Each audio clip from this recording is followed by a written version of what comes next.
샬롬. 네, 강의를 기다리셨나요? 네, 일주일 동안 좀 바쁘고 어, 새로운 텀이 시작됐어요. 마태복음으로.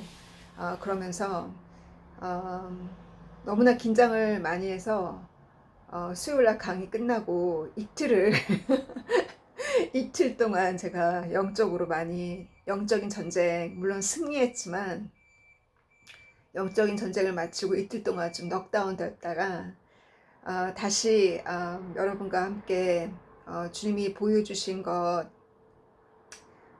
여러분의 계시, 여러분이 받으신 계시와 또 치유의 능력과 생명의 기적이 일어난 것들 함께 댓글을 통해서 나누시고요. 음, 오늘 제가 나누는 간증 속에서 여러분도 이와 같은 체험이 있었다면 꼭 간증 글로 올려주시면 서로 읽으면서 나누도록 해요. 제가 여러분에게 간증 드렸던 것처럼 아브라함이 그 이삭을 희생하듯이 또 이삭이 자기 스스로를 번제물로 드리겠다고 마음을 결정을 한 것처럼 이 아브라함과 이삭의 그들의 믿음과 그 사랑, 그 순종을 내 삶 속에 내가 그것을 연습하고 내가 그것을 그 말씀대로 내가 순종하고 승리했을 때 주님의 보혈의 피가 저희 어머니에게 어머니의 의로 어머니의 어떤 그 어, 헝거 진리에 대한 어떤 목마름과 배고픔으로 주님의 보혈의 피가 흐른 것이 아니라 저의 순종과 저의 사랑 그리고 제가 아브라함과 이삭의 그 연습에서 제가 승리했기 때문에 보혈의 피가 어머니에게 갔다고 주님이 꿈에 저에게 말씀하셨잖아요. 그 말씀이 저에게는 엄청난 응답이에요. 그래서 제 주변에 있는 정말 돌같이 움직일 것 같지 않은 그 산처럼 움직일 것 같지 않은 사람이 주님이 산을 옮기신다 하신 것처럼 믿음으로 그와 같은 연습을 저와 함께 할 때 여러분이 그렇게 기도하시는 여러분의 아들, 딸, 여러분의 남편도 아내도 주님의 그 보혈의 피가 그들에게 흐르기를 저는 그럴 거라고 100% 믿어요. 그 말씀을 제가 지난주에 나눴고 그 말씀을 실천하는 과정 중에 제가 부모와 가족이 떠나 있으니 이웃이 사촌이라고 이웃과 친구들이 저의 가족이 되었잖아요. 그 중에서 정말 가까운 이 성경 공부를 저랑 같이 처음 셋업한 친구가 세상과 타협하고 세상과 점점 멀어져서 성경 공부에 나오지 않게 되기 시작할 때부터 제가 그녀를 가슴에서 도려냈잖아요. 열매가 없는 가지는 주님이 치신다고 시간 낭비하지 말라고. 그 얘기는 너가 더 이상 아기를 돌보는 베이비시터가 아니라는 거예요. 유모가 있고 또 아이들을 가르치는 선생이 있고 또 더 나아가서 또 그 잃어버린 양들을 찾아서 나가야 되는 선교사의 사명이 있고 다 부름의 사역이 다 다르잖아요. 더 이상 유모가 아니라는 거예요. 더 이상 말씀을 충분히 줬기 때문에 열매가 없으면 3년 이상 열매가 없으면 주님이 잘라내라고 네 가슴에서 시간 낭비하지 말고 내가 보내준 새로운 생명 이제 주 앞에 회개하고 돌아온 사람 이제 성경 공부에 이제 막 들어온 지 한 달도 안 되는 사람 그러한 자들과 시간을 더 많이 보내라 하셨어요. 그래서 그 가슴에서 잘라낼 때 제가 1년 동안 마음이 아프고 또 눈치도 보이고 뻔히 알잖아요. 제가 시간 내지 않는 거에 대해서. 근데 이번에 직업을 잃고 수요일 강의뿐만 아니라 목요일도 들어오고 일요일도 예배 끝나고 강의에 들어오고 월요일 날도 강의 들어오고 일주일에 3번 이상 강의에 들어와서 한 달 이상 그렇게 눈물을 흘릴 때 드디어 주님의 마음을 감동을 시키셨어요. 주님의 마음을 감동을 시켜서 주님이 제 마음을 감동을 시키셨어요. 그래서 거의 1년 만에 주일날 예배 때 하도 울길래 옆에서 예배 끝나고 제가 같이 산책을 나가자. 그랬더니 너무나 고마워하죠. 그래서 4시간 동안 걸으면서 1년 동안 하지 못했던 그 친구 사이에 그 교제도 나누고 제 간증도 나누면서 제가 뭐라고 얘기를 했냐면 사촌 언니가 우울증으로 심각하게 아프거든요. 그래서 그 죄책감에 빠져 있어요. 자기가 복음으로 인도하지 못하는 한계, 자기가 도와주지 못하는 한계, 물질적으로나, 왜냐면 일을 못하니까 우울증으로.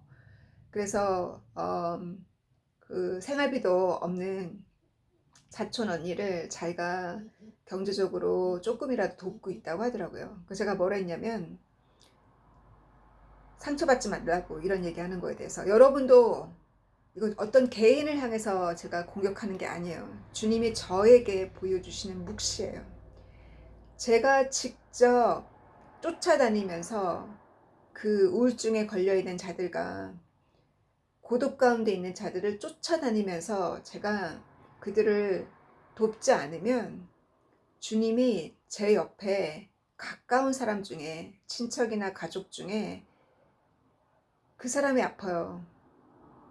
그래서 제 옆집에 지금 카타르에 가 있는 제 옆집 친구도 본인이 쫓아다니지 않으니까 본인이 자기 삶에 자기 이기적인 삶에 빠져서 자기 삶에 빠져 있으니까 결국은 하나님이 남편이 우울증에 빠지고 남편이 무능력하게 돼서 결국은 남편을 돌봐야 되는 처지로 가잖아요.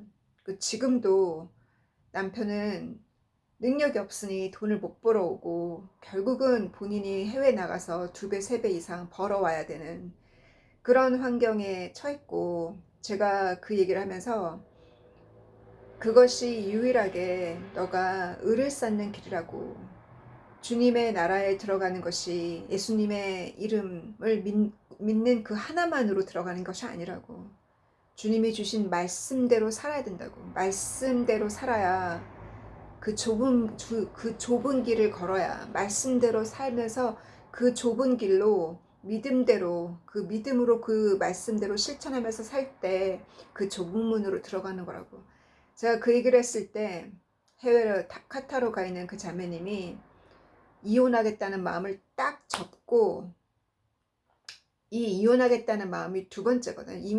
이미 한번 이혼을 아니고 남편을 버렸어요. 이미 3년 동안. 서로 따로 살았어요. 3년 동안. 그러다가 다시 이 팬데믹 때 다시 합친 거거든요. 그리고 이번에 또 이혼하려고, 또 이혼이 아니라 이제 이혼을 또 생각하고 있었을 때 저를 만난 거잖아요.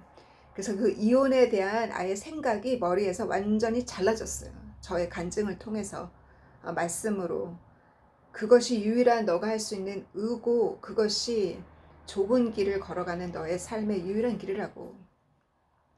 너가 직접 다른 사람을 쫓아다니면서, 너가 직접 잃어버린 양들을 찾아다니면서 도움의 손길을 주지 않는 한, 너가 그 시간이 없다면 너의 남편이 유일하게 너가 섬기는 작은 자 중에 한 명이라고. 그러듯이 제 친구에게 이 사촌 언니가 이렇게 된 지 거의 딱 1년 됐거든요. 그래서 저는 이번에 알았지만, 저와 제가 가슴으로 주님이 잘라내라고 그 가지를 친 지 나는 1년 됐는데 저는 몰랐어요. 그 사촌 언니가 우울증으로 1년 동안 고통받고 있었고, 이 친구가 그 사촌 언니를 1년 동안 돌봤다는 걸 제가 잘 모르고 있었거든요. 그래서 주님이 그 자기 혼자 이기적으로 살면서 말씀과 멀어져서 살 때 주님이 그와 같은 숙제를 주셨구나라는 걸 제가 이번에 알게 됐어요. 그래서 제가 그 사촌 언니를 "너가 돌보는 것이 너가 지금 주님 앞에 드릴 수 있는 작은 의라고." 그렇게 얘기하니까 어깨에 부담이 딱 사라진다는 거예요. 그러면서 일요일 날 간증이 굉장히 좋았거든요. 그리고 이번 주에 첫 출근을 했는데 수요일 날 강의가 너무 좋은 거예요. 그녀가 체험해 보니까 저녁 강의보다. 그래서 수요일 강의가 너무 좋으니까 기도를 그 수요일 날 그 자매님들이 기도를 해줬거든요. 너가 새로 일을 하더라도 우리처럼 사장이나 너의 라인 매니저한테 얘기를 해서 수요일날 일찍 일을 시작하고 조금 늦게까지 일을 하더라도 점심시간을 2시간 달라고 그렇게 얘기를 해서 그분들이 어떻게 수요일날 강의에 오겠어요. 11시에 왜 직장 다니는 사람들이. 그렇게 할 수 있었던 것은 자기 라인 매니저와 보스한테 얘기하고 허락받고 성경 공부한다 허락받고 나와서 마음 편하게 성경 공부하는 거거든요.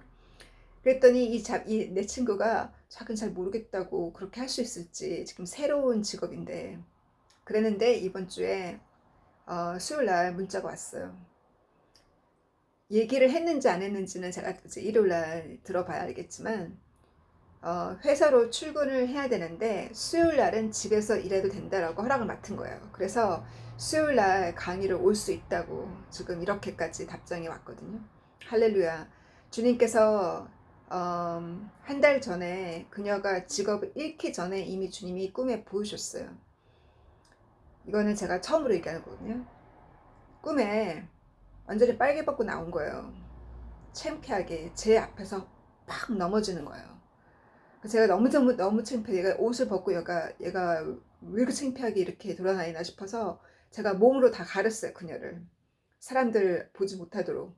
그리고 그녀를 데리고 제가 샤워장으로 가서 그녀를 목욕을 시키는데 얼굴이 너무 예쁜 아기 얼굴로 바뀌는 거예요. 그러면서 깨끗하게 씻는 꿈을 꾸었거든요. 이미 그 꿈을 제가 주님이 저에게 주셨고 그 꿈 전에도 제가 그녀를 구조를 해서 손을 잡고 막 도망치는 거예요. 제가 그녀 보고 더 빨리 뛰라고 막 우리를 공격해 우리를 잡으려고 하는 그녀를 묶고 있었던 마귀가 뒤에서 막 우리를 쫓아오고 저희는 있는 힘을 당해서 제가 그녀 손을 잡고 제가 끌면서 제가 도망 나왔거든요. 그 산에서. 그 꿈도 이미 한번 제가 꾸었어요. 그래서 완전히 다시 태어났어요.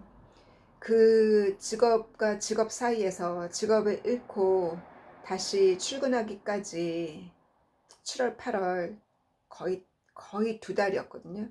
그 2달 동안 눈물 펑펑 흘릴 때 저는 가서 위로하지 않았어요. 그게 힘들었지만 가슴 아팠지만 강의 끝나면 친구니까 자기랑 시간 보내줄 거라고 기대를 하잖아요. 자기는 직업이 없으니까 시간이 펑펑 나니까. 근데 제가 시간을 같이 안 보내줬거든요. 다른 사람들이 강의 끝나면 가잖아요. 제가 같이 시간을 안 보내주고 말을 안 거니까 자기도 가방 싸고 자기도 가야 되는 줄 알고 가더라고요. 그렇게 제가 2달을 냉랭하게 말씀만 전했어요. 위로해주지 않고. 그러고 나서 2달 후에 제가 시간을 같이 보낸 거거든요. 제가 이 얘기를 왜 하냐면 여러분이 자녀를 교육할 때도 여러분의 그 양들을 교육할 때도 하나님께서 연단하시고 훈련시킬 때는 가서 위로하면 안 돼요.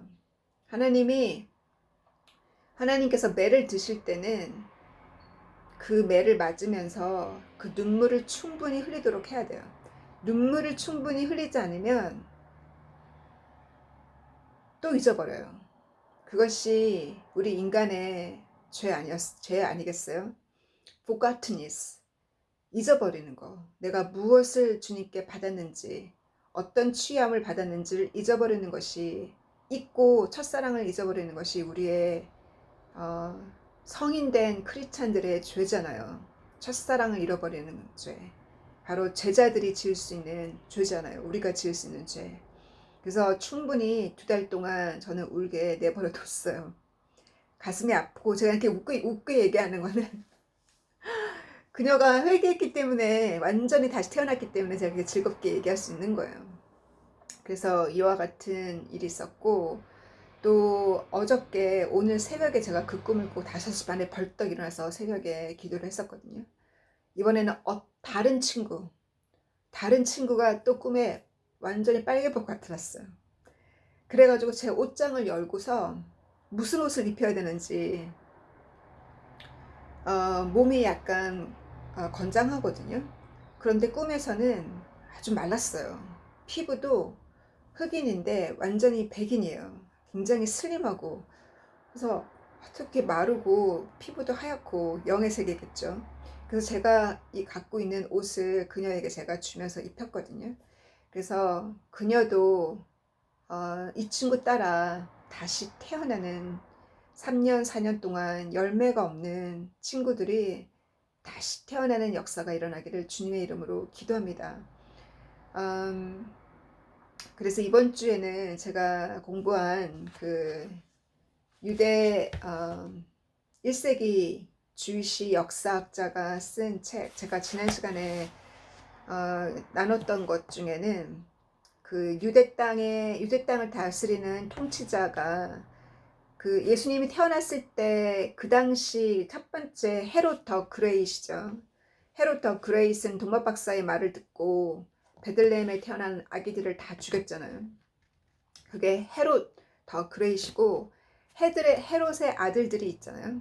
헤롯의 아들들 중에 헤롯 안티파스는 예수님이 살았던 갈릴리 지역을 담당했던 왕이고, 헤롯 아그리파는 유대 땅을 다스렸던 통치자예요. 그래서 유대 땅을 다스렸던 헤롯 아그리파 이후에 누가 그 지역을 또 다스렸냐면 파더스, 그리고 티베리우스, 그리고 큐마너스 때 제가 지난 시간에 말씀드렸던 6월절날 예수님께서 이미 보혈의 피를 이미 흘리셨는데 다시 동물의 피를 어린 양의 피를 흘리지 않아도 되는데 그 6월절을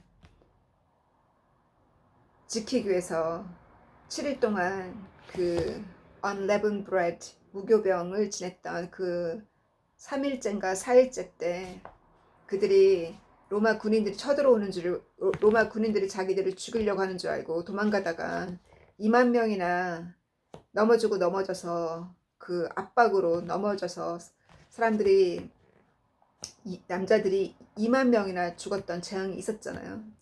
그 일이 있고 나서 그 다음 통치자의 이름이 펠릭스예요. 근데 펠릭스는 우리의 성경책에 사도행전에 나와 있거든요. 사도행전 24장이랑 25장을 읽어보면 사도 바울이 이 자기 간증을 하면서 유대인들이 자기를 죽이려고 했을 때 내가 로마 시저에게 가서 내 간증을 하게 해달라 라고 말을 할 때 그 당시 유대 통치자의 이름이 첫 번째는 이 팔릭스에게 사도 바울이 얘기를 했고, 근데 팔릭스는 돈만 요구했지 도와주지 않았어요. 그래서 그 당시 바울이 옥에 거의 2년 정도 옥에 묶여 있었다가 펠릭스가 죽고 두 번째 그 다음번 통치자 이름이 페스터스예요. 페스터스 잠깐만 제가 아이고야 죄송합니다. 펠릭스에 대해서 재밌는 스토리를 보면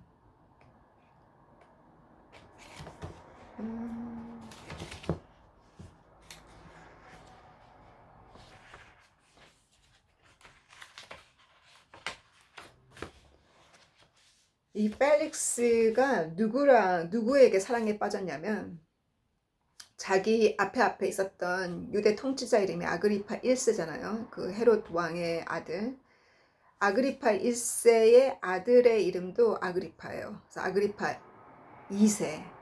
그 2세에 누이가 둘이 있는데 몇 명인지 모르지만 정확하게 그 중에 2명의 누이가 우리 성경책에 나와 있거든요.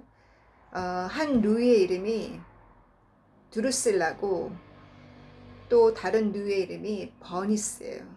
근데 두루셀라가 그렇게 아름다웠다는 거예요. 그래서 드루셀라가 너무 아름다워서 버니스가 하나의 그 차별 대우를 받았던 희생적인 딸이 누이였거든요. 그래서 드루셀라가 이미 다른 그 왕과 결혼을 했음에도 불구하고 펠릭스가 유혹을 해서 펠릭스랑 다시 결혼하게 지원을 한 사람이 드루슬라예요.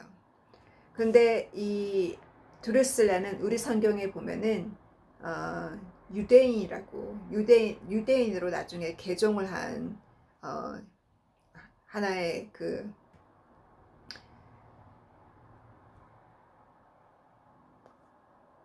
언제 개종했는지는 모르겠지만 개종했다라고 여기 주윗이라고 나와 있죠. 그러나 그녀는 재혼을 했어요. 펠릭스랑. 그리고 다른 누이의 그 아그리파 2세의 누이 버니스는 이 헤롯의 아들 중에 찰리시스라는 헤롯의 아들과 이미 결혼한 아내인데 자기 남편이 다스리는 그 지역에 어떤 인기가 없는 거예요. 그 다른 왕들에 비해서 인기가 없고 정치를 잘 못하니까 그 시저로부터 칭찬을 받고 시저의 어떤 사랑을 받은 사람이 자기 오빠인지 남동생인지 아그리파 2세예요. 아그리파 2세가 시저의 사랑을 많이 받고 땅을 많이 받았어요. 통치하라고. 그래서 이 버니스가 자기 남동생인지 오빠인지 아그리파 2세랑 같이 이 유대 땅을 다스리는 여왕이 되거든요. 그래서 그 버니스의 이름과 두루슬라의 이름이 24장에도 나와 있고 25장에 나와 있고 이 아그리파 2세와 버니스 앞에서 바울이 이 간증을 하잖아요. 그래서 그 내용은 이제 그 당시 유대 땅을 다스렸던 통치자의 이름이고 제가 오늘 나누고자 했던 내용 중에 이 펠릭스가 죽고 그리고 페스터스가 여기를 다스린 게 AD 59년에서 62년이거든요. 근데 페스터스가 죽었다는 사망 선고를 듣고 나서 그 로마 시저로부터 누가 이 지역을 맡게 되냐면 발령받은 사람의 알비너스가 발령을 받게 돼요.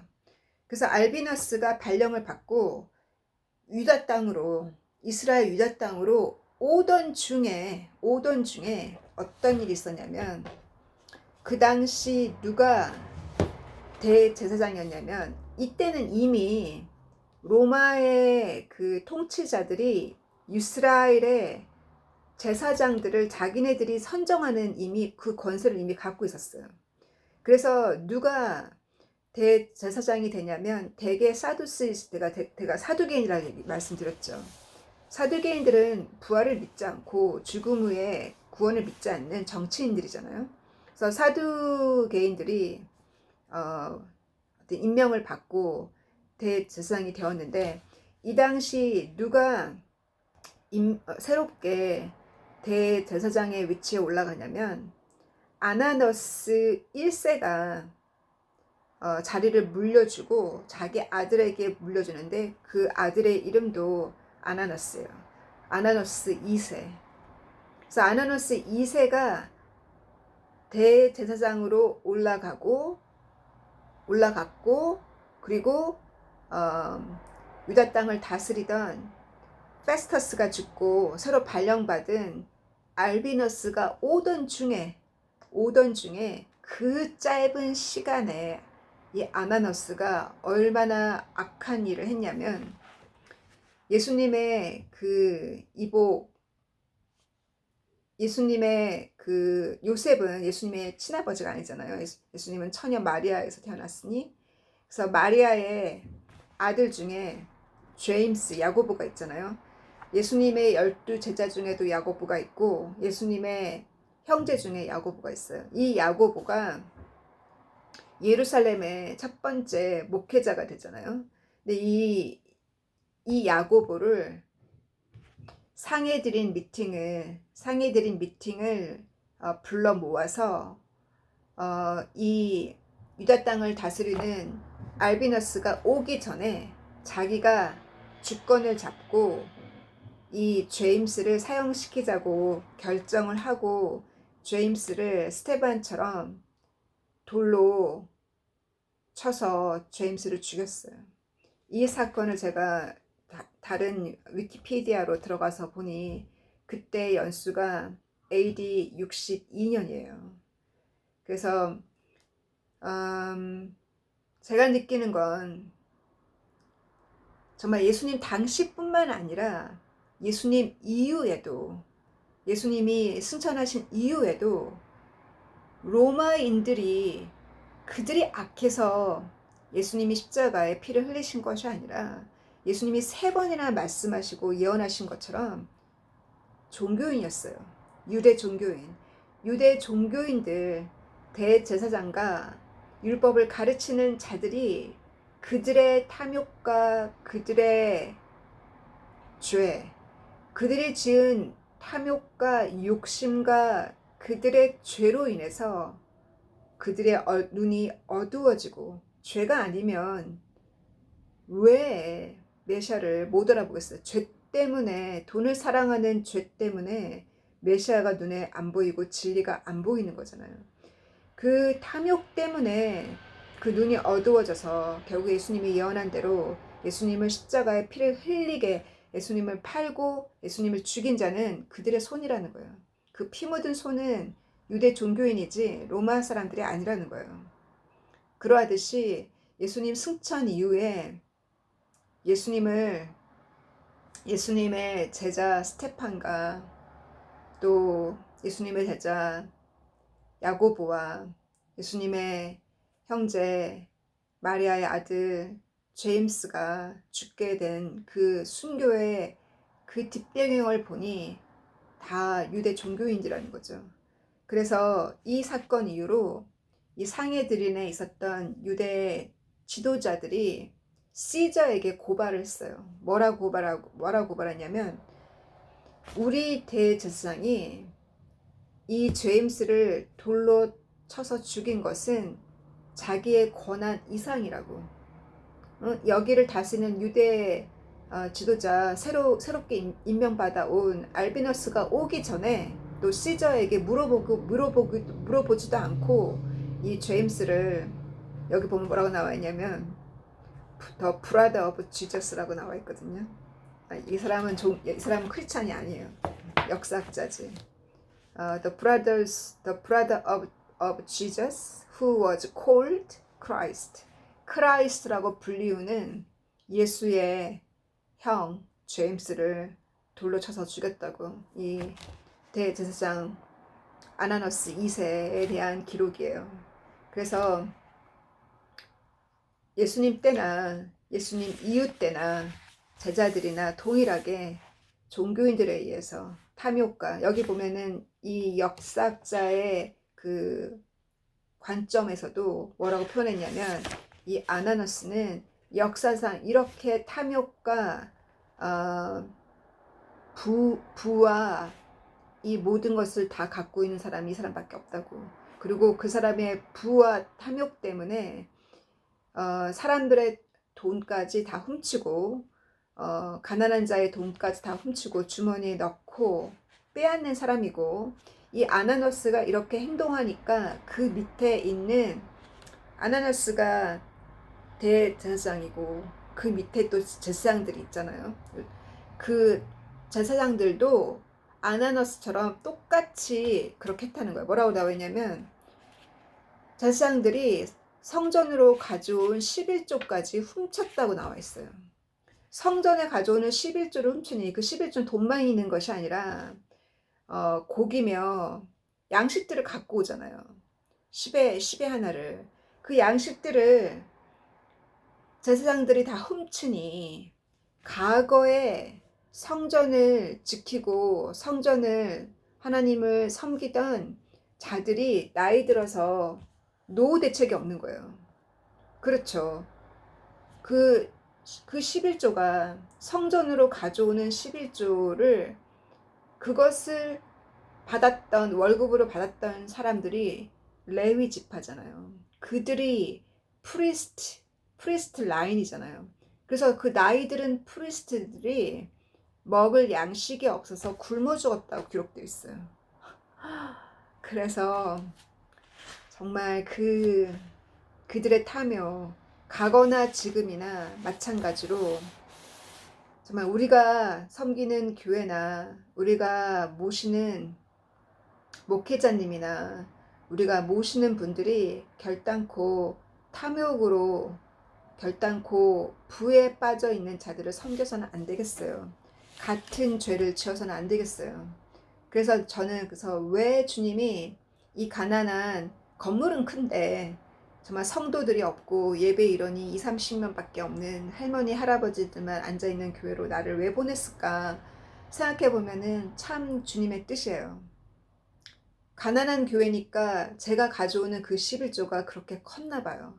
저는 제가 드린 11조가 제가 일을 줄이다 보니 제가 드리는 월급의 11조가 크지 않았거든요. 근데 제가 그렇게 몇 개월을 드렸죠? 6개월을 드렸나? 8개월을 드렸나? 드리고 나니까 저를 카운슬의 멤버로 저를 올리는 거예요. 카운슬 멤버는 뭐와 같으냐면 하나의 그 교회의 재정을 다 오픈해서 저에게도 재정 보고를 저에게도 하시는 거거든요.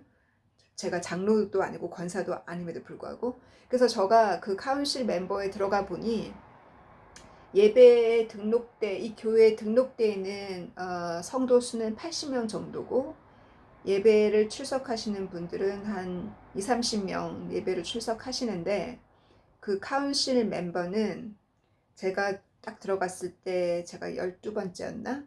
13번째, 14번째. 하여튼 정말 그 소수가 그 카운셀 멤버였는데 저를 거기 넣으셨어요. 그거를 볼 때도 제가 느끼는 거는 저의 작은 헌물이 이 교회에서는 그것이 컸다는 거예요. 교회가 워낙 작다 보니, 성도가 작다 보니.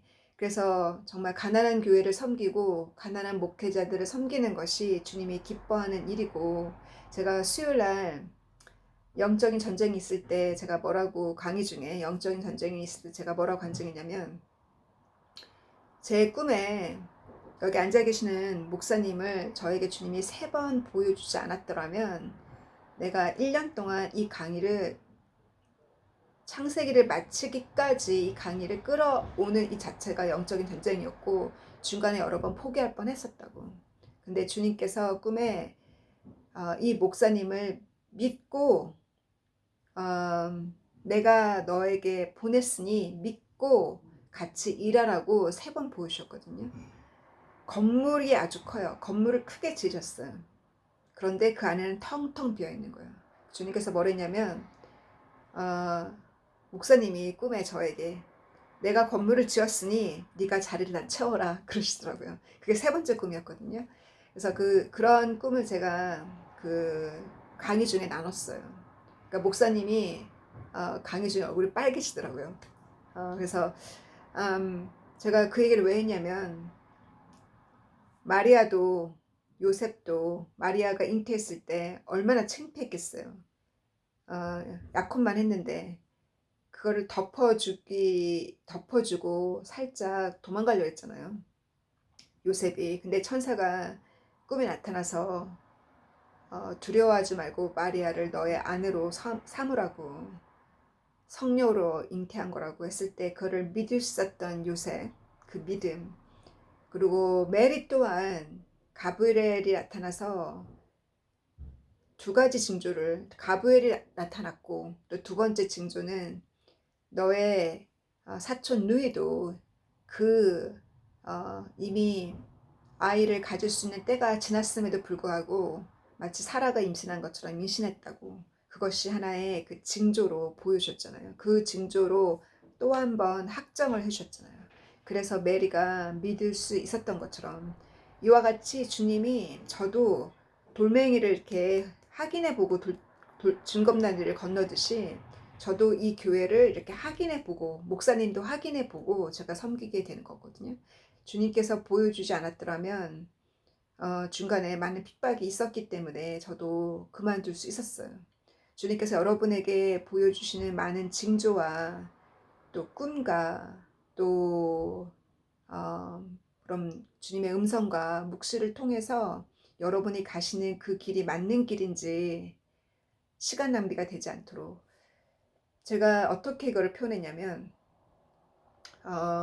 우리에게는 예를 들어서 하루에 내가 주님께 드릴 수 있는 시간이 2시간이다. 일 다 끝나고 일도 해야 되고 자녀도 돌봐야 되고 하다 보면 이제 2시간밖에 안 나, 2시간이 유일하게 자유시간이다 볼 때 그 2시간을 씨를 어디다 뿌리겠어요? 길거리에 나가서 씨를 뿌리겠어요? 길거리에 나가서? 아니면 그 씨를 텃밭을 사서 텃밭에 씨를 뿌리겠어요? 아니면 씨를 차라리 요만한 화분에 씨를 뿌려서 집안에 두겠어요? 저라면 집안에 두겠어요. 요즘에 갑자기 비도 많이 오고 날씨가 이렇게 안 좋은데 바깥에 뒀다가 홍수에 완전 잠기면 어쩌요. 그래서 일단은 집안에 제가 좋아하는 꽃들은 다 집안에 있거든요.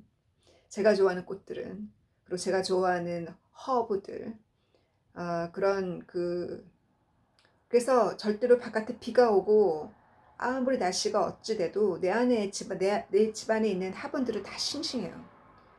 근데 바깥에 제가 뭘 심었냐면 당근이랑 다른 어떤 야채를 심었어요. 그래서 좀 무럭무럭 자라고 있거든요. 어제 하나 뽑아보니까 당근이 제 새끼손가락의 한 절반 정도 컸더라고요. 그렇게 바깥에 심거나 텃밭에 요만한 요만한 화분에 제가 심었거든요. 작게. 그럼 길거리에 뿌리면 비에 쓸려 내려가고 많이 못 거두잖아요. 그래서 여러 가지 방법으로 우리가 복음을 나눌 수 있지만 버스에서도 외치고 길거리에서도 외치고 여러 가지 방법으로 여러분이 할 수 있는 대로 복음을 외칠 수 있지만 정말 실하게 짧은 시간 안에 수확을 거둘 수 있는 것은 자주 일주일에 한 번, 2주일에 한 번 찾아가는 것이 가장 빠르게 수확하는 방법이에요. 그래서 그런 가난한 자와 또 어디 아픈 자와 외로운 자, 일주일에 한 번, 2주에 한 번 얼굴 보고 또 기도해드리고 그러다 보면 성경 공부에 오고 치유받고 성경 공부에 오게 되고 결국은 주님을 기쁘게 하는 주님의 신부로 자라게 돼요. 그래서 우리가 우리의 한정된 시간을 어떻게 쓸 건지 그 씨를 길거리에 뿌리지 말고 우리의 주어진 한정된 그 시간을 우리 화분에 또 온실에 심어서 그 수확을 주님께 드리는 이 기쁜 가을이 되기를 간구하고 마치겠습니다. 사랑하는 주님 감사합니다.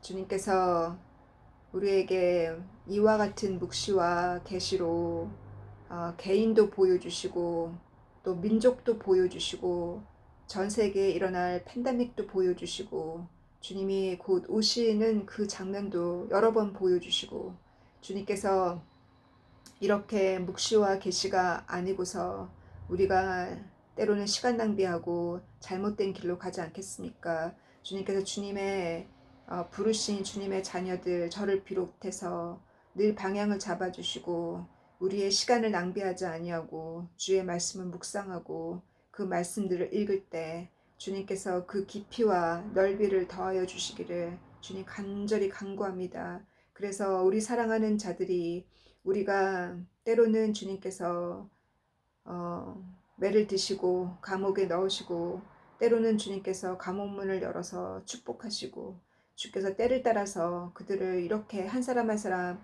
양육해 주시니 저는 제가 할 수 있는 충성, 제가 할 수 있는 희생, 내가 열심히 희생하고 사랑하기 때문에 희생하고 내가 주님을 사랑하기 때문에 충성하고 순종했을 때 주님께서 그동안 우리가 뿌렸던 그 씨들, 우리가 심었던 그 씨들이 드디어 다시 태어나고 정말 그 씨가 죽어서 다시 태어나는 역사가 우리 사랑하는 가족과 친구들에게 일어나기를 간구하고, 저를 후원하는 모든 우리 유튜브 채널에 따라오는 주님의 아들, 딸들, 주님께서 그들의 기도를 들어주시고, 특히 어디가 아픈지 주님께서 아픈 자들에게 지혜를 주셔서 약에 의존하지 아니하고 정말 그 식단이 건강할 수 있도록 푸른 채소와 시금치와 이 모든 그 잡곡과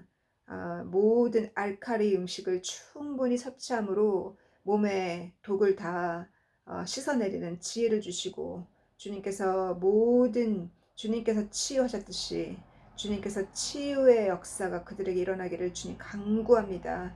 그래서 우리가 건강함으로 주님을 섬기기에 부족함이 없는 저희가 되기를 간구하고, 주님께서 물질적으로 어디가 힘들고 어려운 자들에게 주님께서 때를 따라서 물질도 주님께서 묶었다 풀었다 주시는 분도 주님이시고 가져가시는 분도 주님이시니, 우리가 늘 내가 갖고 있는 것을 더욱더 감사하는 저희가 되기를, 감사로 드리는 저희가 되기를 간구하고 소망할 때 사랑하는 예수님의 이름으로 감사함으로 기도했습니다. 아멘.